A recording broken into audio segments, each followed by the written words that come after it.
Sasa baada kwa ugonjwa umetoka kwenye nafasi ya kuwa unashambulia sehemu moja moja mpaka umekuwa pandemic, maana pandemic unashambulia kosa dunia nzima, hamna aliyemwacha. Dunia na yenye taharuki inakuwa ni kubwa. Hakuna mtu anayefurahia kuona jamii fulani inakufa. Na ukiangalia pia na sisi wenyewe pia inatushambulia. Sasa ndio baada hapo jitihada za haraka ikabidi wale wataalamu walikuwa maabara wanatoa zile wapo kwenye masomo yao ya kusoma ule ugonjwa na chanjo zao, wakaambia tunahitaji tuangalie mna nini ili tutumie kutegemea na hali ilipokuwa imefikia. Tuna bahati kwamba huko kwetu haikutushambulia sana kama walivyokuwa wakisema kwamba tungeanguka sana, lakini umetushambulia. Umetushambulia. Sasa katika hali na mazingira kama hayo unakuja unakutana nafasi kwamba mwisho wa siku chanjo hizi zilitengenezwa, zilifika kiwango takribani, kulikuwa kuna chanjo takribani kama 180 hivi. Kwa mfano, hii ni taarifa kutoka Wizara ya Afya na Maendeleo Jinsia ya Wazee na Watoto, Mamlaka ya Dawa na Vifaa Tiba. Wanakwambia jumla ya hadi sasa kuna chanjo 330 ambako ziko kwenye hatua mbalimbali za uchunguzi. 102 zipo kwenye hatua ya utafiti. 30 kwenye majaribio ya awamu ya kwanza, 30 majaribio ya awamu ya pili, 25 majaribio ya awamu ya tatu na 8 kwenye majaribio ya awamu ya 4. Hizi awamu zote unazokwenda nazo maana yake umeanza kutengeneza wewe mwenyewe uko maabara, umehama kutoka maabara, unaenda maabara unachukua wanyama mbalimbali wanaokabiliana na kitabia na mwanadamu kama ni panya, sungura, jamii hiyo, unawapa kule, unaangalia wanazaliana vipi, wanakwenda vipi, unatoka hapo unakwenda kutafuta, unasoma hatua moja wamezaliana vipi, wamekwenda vipi, mpaka unafikia hatua ya awamu ya 4 ambayo unapofika kwanza kutoa. Sasa unasema sasa tunajiandaa kuingia kwenye nafasi ya kwenda kutoa kwa wanadamu, kwa sababu tumejiridhisha maabara kwa muda huu hatujaona chochote. Tangu walipoanza kufanya hizi research huko 2002 mpaka leo 2021 ni zaidi ya miaka 10 kama sio 20. Hii watu walikuwa katika uchunguzi wa hizi dawa. Kwa hiyo ilipofikia sasa kilichotokea kwamba ugonjwa umewahi kabla wao wataalamu wa kusema kwamba tuna chanjo za corona, na ingekuwepo wakati huu tungesema kama sasa hivi tunasema kwamba ni hiari. Isipokuwa kwa sababu umejitokeza kwa muda mrefu na kuna jamii kubwa, ndio maana wakasema sasa maadamu zipo toeni, na zimetoka katika mtindo ambao ni wa dharura. Kwa tangu ulipokuwa umejitokeza hapa ndani, hizi chanjo zimegawanyika katika makundi ya aina 4. Kuna chanjo ambazo virusi vya corona vimeondolewa makali au kuzoofishwa. Kuna chanjo zitakanazo na protini za wale wagonjwa vile miba vyao vile. Kuna chanjo za vector za virusi, yani anachukuliwa virus mmoja ambayo mnampunguza makali yake, unamchanganya na huyu wa corona aliyepunguza ndani yake, alafu unamsababisha yeye abebe yale maradhi, alafu unamtumbukiza katika nafasi ya mwili, kwa sababu ulishamuua. Kwa akiingia kule mwili ukimsoma unamidentify kwamba natakiwa nitengeneze chanjo ya aina fulani au kinga ya aina fulani. Zeni kuna chanjo zinazotokana na mtindo wa vitu vya kinasaba, genetics, ambayo tunaita DNA, RNA au DNA. Hizi ni DNA za virus wale wa corona, si DNA za kwetu sisi binadamu. Ieleweke hapa. Na mtindo wake wote wa hizi zinazotengenezwa, hivi vitu vyote ni kwamba vimepunguzwa uwezo wa kuambukiza, kusababisha ugonjwa, isipokuwa kwa kiwango kidogo sana. Lengo ni kwamba mwili wa mwanadamu jinsi ulivyo hauna uwezo, tofauti na mfumo wetu. Lugha nyepesi tunataka kutumia mfumo wa ulinzi na usalama. Kwenye ulinzi na usalama tayari tuna askari magereza, tuna askari JWTZ, tuna JKT humo ndani, tuna ulinzi na usalama barabarani, tuna polisi, tuna nani. Kila mtu ukitembea barabarani ukiwaona pale wamejaa wanaume na kombati zao JWTZ, unasema hapa si bure, hatari ni kubwa zaidi, kwa sababu hawa si sifa yao kukaa pale. Lakini pia ukitembea ukakuta umetanda FFU, unaona kuna vurugu kama hata hujaambiwa. Na ukitembea ukafika barabarani ukaona kuna traffic, kwa mfano kama wenzetu wenye mabasi anakuambia bwana punguza, wako mbele, punguza mwendo. Sasa mwili hauna mfumo wa kutengeneza chanjo maalum kwa kila aina ugonjwa uliokuwa duniani, isipokuwa ugonjwa ule pindi unapoingia mwilini, ndio sasa mwili una aina za seli ambazo zile seli zinaanza kuamrishwa kwenda kutengeneza ile kinga inaweza kushambulia ule ugonjwa ulioingia mwilini. Ndio maana unakuta kwamba tunapougua magonjwa ya virus, kwa mfano kama mafua ni virus, utahitaji kuugua walau siku 2, 3, 4 zeni baadaye ndio mwili wenyewe uregulate. Sio kuna dawa utakayokunywa ambayo imetibu wale virus, kwamba mwili umekwenda umesoma haraka haraka ukatengeneza, umeweza kuwadhibiti ukawadhibiti. Kinachotokea kwenye corona kwamba mwili kwenye masuala ya chanjo ya kinga tunagawa katika sehemu makundi kama 2 au 3. Kuna kundi watapata yale maradhi na mwili utapambana na yale maradhi na utajitetea, ataugua na atapona, kwa sababu ya kinga ya mwili iko juu. Na kuna kundi litaugua lakini utausogeza, tunasema moderate au medium, utampeleka hadi fulani na dalili zitakuwa nyingi, alafu baadaye anawezekanika kama zile hali zinazojitokeza unapokuja. Ndio maana nasema kwamba mgonjwa anakuja hospitalini kwa sababu tunaangalia anaonesha dalili ya aina gani, tunatibu kile kinachosumbua wakati huo. Hawezi kula, unajua asipokula huyu atapoteza kabisa nguvu, jitahidi kumzuia asitapike, anaoma, twende aweza kushusha homa ili maisha yaendelee. Na alafu kuna ile aina ya 3 ambao ndio ugonjwa unawapeleka kwenye kuhitaji sasa unaposikia hizo mashine za kupumulia, ventilator na vitu kama hivyo. Sasa huyu ni aina ambayo wengi wanaofika huku kutoka huwa hali yake inakuwa ni ngumu sana, kwa sababu tayari mwili wa wadudu wa corona wanashambulia kwenye mapafu. Kidaktari unasema inapotokea ajali pale unapokwenda kufanya kutoa first aid, principle yetu tunaiweka katika mtindo tunasema ABC. Ya kwanza ni airway. Yaani daktari akifika pale anakuta mshipa unamwaga damu kule, afu yule mgonjwa alivyokaa ana kitu kimemfunika kwenye pua, kwanza ataanza kudili na ile pua, kwanza hewa haivute vizuri na mweke shingo vizuri, alafu ndo atafute cha kwenda kufunga pale damu inapovuja, kwa sababu hewa itamua haraka zaidi anapoikosa. Kwa hiyo unakuta hawa wamekimbilia kwenye mfumo wa mapafu, na ndio tunahitaji zaidi hii hewa oxygen. Sasa wanapoingia kule, ushambuliaji wao huwa kawaida yetu kwamba tunapopata homa ndogo ndogo, wengi tumezoea, hamna asiyejua Panadol. Unakwenda naomba Panadol, unakunywa, homa inashuka, maisha yanaendelea. Kwa hiyo wewe unakunywa Panadol, alafu na mwisho siku kiangalia zile sababu zinaweza kusababisha ugonjwa ukaenda mbali sana au ukapungua, kama unakuta mfano lishe duni, una magonjwa nyemelezi, sukari, magonjwa ya moyo, una kansa, una TB humo ndani, na ukimwi, ina maana tayari mwili umeshazohofu.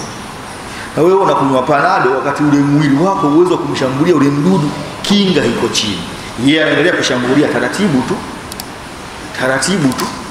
Sasa yeye anachokifanya kwenye ushambuliaji wake taratibu ni kwamba humu kwenye mapafu watu wanaamini tukitoa kohozi kwamba tunaamini linatoka tumboni. No, makohozi yanatoka kwenye mapafu. Sasa kinachotokea kule wakati yale mapambano yanapoendelea, wale askari mwili wanapoanza kuja kushambulia pale, wanakuja katika mtindo wa chemicals. Hizo hormones zipo kwenye hali ya chemical. Kwa hiyo kunakuwa na vita ya mpambano unaoendelea pale. Kwa hiyo mwisho wa siku unakuta haya majimaji ndani kwenye mapafu yanapokuwa kadiri yanaendelea kupigwa, mle yanapokuwa yanahifadhiwa kwenye vile kama vile fuko vyake vinaanza kutoboka. Kwa hiyo haya maji yanajaa kwenye hizi tishu za pembeni. Kwa hiyo unakuta mwisho wa siku mapafu yanapoteza uwezo wa kuchuja ile hewa ya kuingia na kutoka. Na kwa sababu watu ihari wanaanza kushambulia chini, wanapanda mpaka mwisho wa siku pafu zima unakuta halina uwezo tena wa kuvuta hewa. Unakuta sawa mtu anakuja hana uwezo wa kupumua. Sasa akishakosa hewa kiwango hiko, sasa ndio mtu anakimbia sasa, ngoja niende hospitali kwa sababu siwezi kupumua.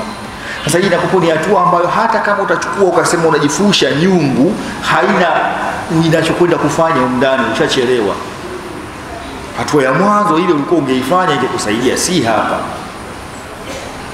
Sasa kwa sababu ya hali na mazingira kama haya, ushambuliaji wa namna hii, ndio sababu zinapokuja hizi chanjo za aina mbalimbali, kwamba lengo huyu mdudu anapoingia akute mwili tayari tuliweka kitu kiko dhaifu, mwili ukakiona, ukasoma, ukasema huyu ni adui, ukaambia jamani, uko kwenye kikosi chetu, tengenezeni kikosi cha askari wenye sifa hii fulani. Zeni wakatoka wale wadudu wenye uwezo wa kupambana na iko kitu, zeni wakarudi kuja kushambulia ule ugonjwa. Ndio maana ukiangalia principle ya chanjo tunasema kwamba haimzuii anayechanjwa kutopata maradhi. Tumeiweka ili unapopata yale maradhi yenyewe ukusaidie usiende kule utakapohitaji ventilator, yasikuchukue ukaenda mbali.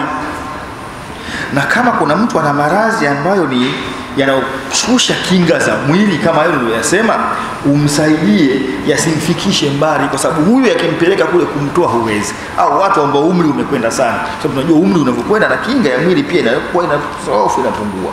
Kwa hiyo sasa hii ndio inapofika nafasi ya kukinga inapoingia. Kwa hiyo unakuta kwamba kitaalamu ushauri wetu baada ya kuwa tunalijua hili na tuna nafasi ya vitu kama vya namna hii, si kwamba hivi vitu tumeshirikiana tu au wametuletea tu WHO kwa kutaka, hapana. Sifa yao kila mtu kule huwa wanamwajiri, lakini pia wanatoa nafasi za branchi zao ziko undani na tunashirikiana nao. Lakini tuna madaktari wetu kule wakubwa, tuna wengine mnawajua kwa majina, tulikopo nao hapa na sasa hizi wameajiriwa kule. Tena wengine ndio taasisi kubwa tu za NIMR. Wako kule na wafahamu. Au haja kuwataja kwa majina. Sasa katika hali za mazingira ya namna hii ni kwamba si kitu kwamba walikaa wao tu peke yao. Hata hizi chanjo si kwamba kakaamua kukaa tu mtu mmoja kuzitengeneza. Kuna watu na tofauti zao ndani. Mwamerika hapatani vizuri na Mcuba, hapatani na Mkorea, hapatani vizuri na Mwirani. Tunafahamu haya. Tunayaona kwenye magazeti na vyombo vya habari. Sasa ingekuwa ni jambo la mtu mmoja binafsi, Mcuba asingetengeneza, asingekuwa na uwezo wa kutengeneza, wala Mwirani. Lakini hao wote wametengeneza kuthibitisha kwamba hili jambo lipo la tushambulia. Hii ni kuonesha kwamba haya ni maradhi ambayo tuko nayo ndani ya jamii yetu. Kwa hiyo ilipofika kutoa nafasi ya kusema katika mtindo huu wa kuitoa idhini hii ya dharura ya magonjwa yatoke, ilibidi wataalamu wote wakubaliane nayo kutegemea na hizo research zilizofanyika na data zilizokuwepo zinajitosheleza kwa zaidi ya 99% kwamba tuna uwezo wa kutumia. Na research sehemu kubwa ilikuwa imefanyika, haikuwa imefikia kwenye level ya kina mama wajawazito na watoto. Huku ndo bado kila mmoja anaweka nafasi ya doubt kwamba wasitumie. Wapo wanaosema watumie, wapo wanaosema wasitumie. Lakini kama ya kwamba utumie, na kwamba mshirikishe daktari wako anayesimamia masuala hayo ya uzito wako, au washauriana na daktari aliyekuwa karibu na wewe. Sasa katika hili unakuta kwamba katika chanjo ambazo zilizokuwa zimeidhinishwa, katika hizo chanjo tulizosema hapa kwetu au ambazo zimepitishwa kwa matumizi ya hii bodi yetu tuliokuwa nayo ya TMDA ziko 8.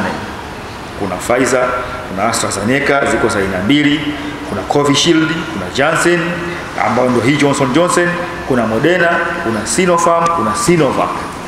Lakini kwetu hizi ndio zilizopita 8 duniani kote. Na kuna ya 9 ni Sputnik imeongezeka ya Urusi. Kwetu sisi ni 5. Kwa maana unapata hiyo Sputnik, unapata hiyo Janssen, unapata Moderna, unapata Pfizer, unapata Sinopharm. Pfizer na Moderna zilionyesha efficacy rate ya more than 80% to 99%. Serikali haikuopti kuitumia hii kwa sababu ili uweze kutoa Pfizer au Moderna ni chanjo mbili tofauti, lakini hizi zote ni katika mtindo wa vinasaba vya RNA au DNA. Ili uvitoe hizi chanjo zinahitaji uzihifadhi kwenye negative degrees 94. Haya mafriji yetu tunayogandisha friji haya mabarafu na nini ni negative 5, tumejitahidi 10. Negative 94 tunaita ni ultra cold. Ukitumia neno ultra cold, yani sifa yake ni kama vile unavyotumia mionzi ya jua, yani ni sifa ya kitu kama kwenye sifa ya mionzi, power ya mionzi ya penetration, neno ultra, yani ni madhubuti sana. Negative 94 ni mbali mno kuweza kuipata. Chanjo hiyo ingeteremka hapa, tungeweza kuipata mjini tu hapa. Huko vijijini Tandaimba, sijui wapi huko ingekuwa ni changamoto. Mafriji yenyewe hamna. Ingefikaje? Kwetu watu wasingechanjwa isipokuwa ingekuwa ni maji.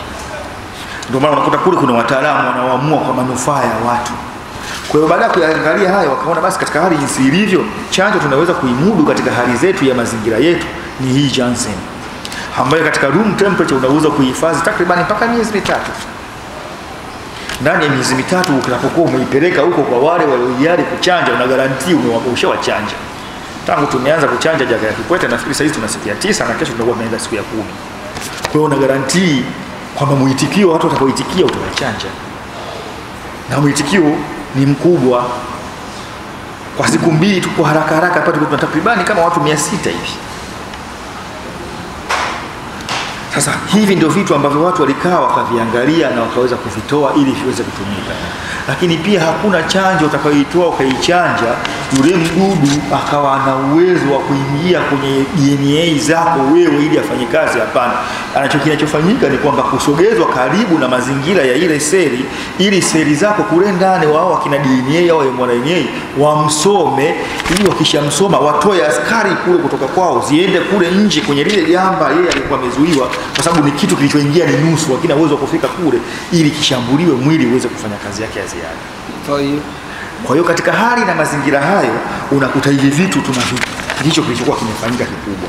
Research zilianza muda mrefu na zimefikia hapa. Sisi ndio tumeanza kuugua kwa mara ya kwanza, kule walianza muda mrefu. Na sisi kwetu imetufikia kwa sababu kama nilivyosema, sasa hizi kutoka tuna ndege zinakwenda China. Wanasema kwa waliokwenda wanasema sio ni masaa 12, sio 14. Unaona huu karibu, yani hata siku nzima masaa 24 hajakamilika. Kwa hiyo uwezo wa kwenda na kurudi ushakuwa ni mkubwa. Lazima tutapata.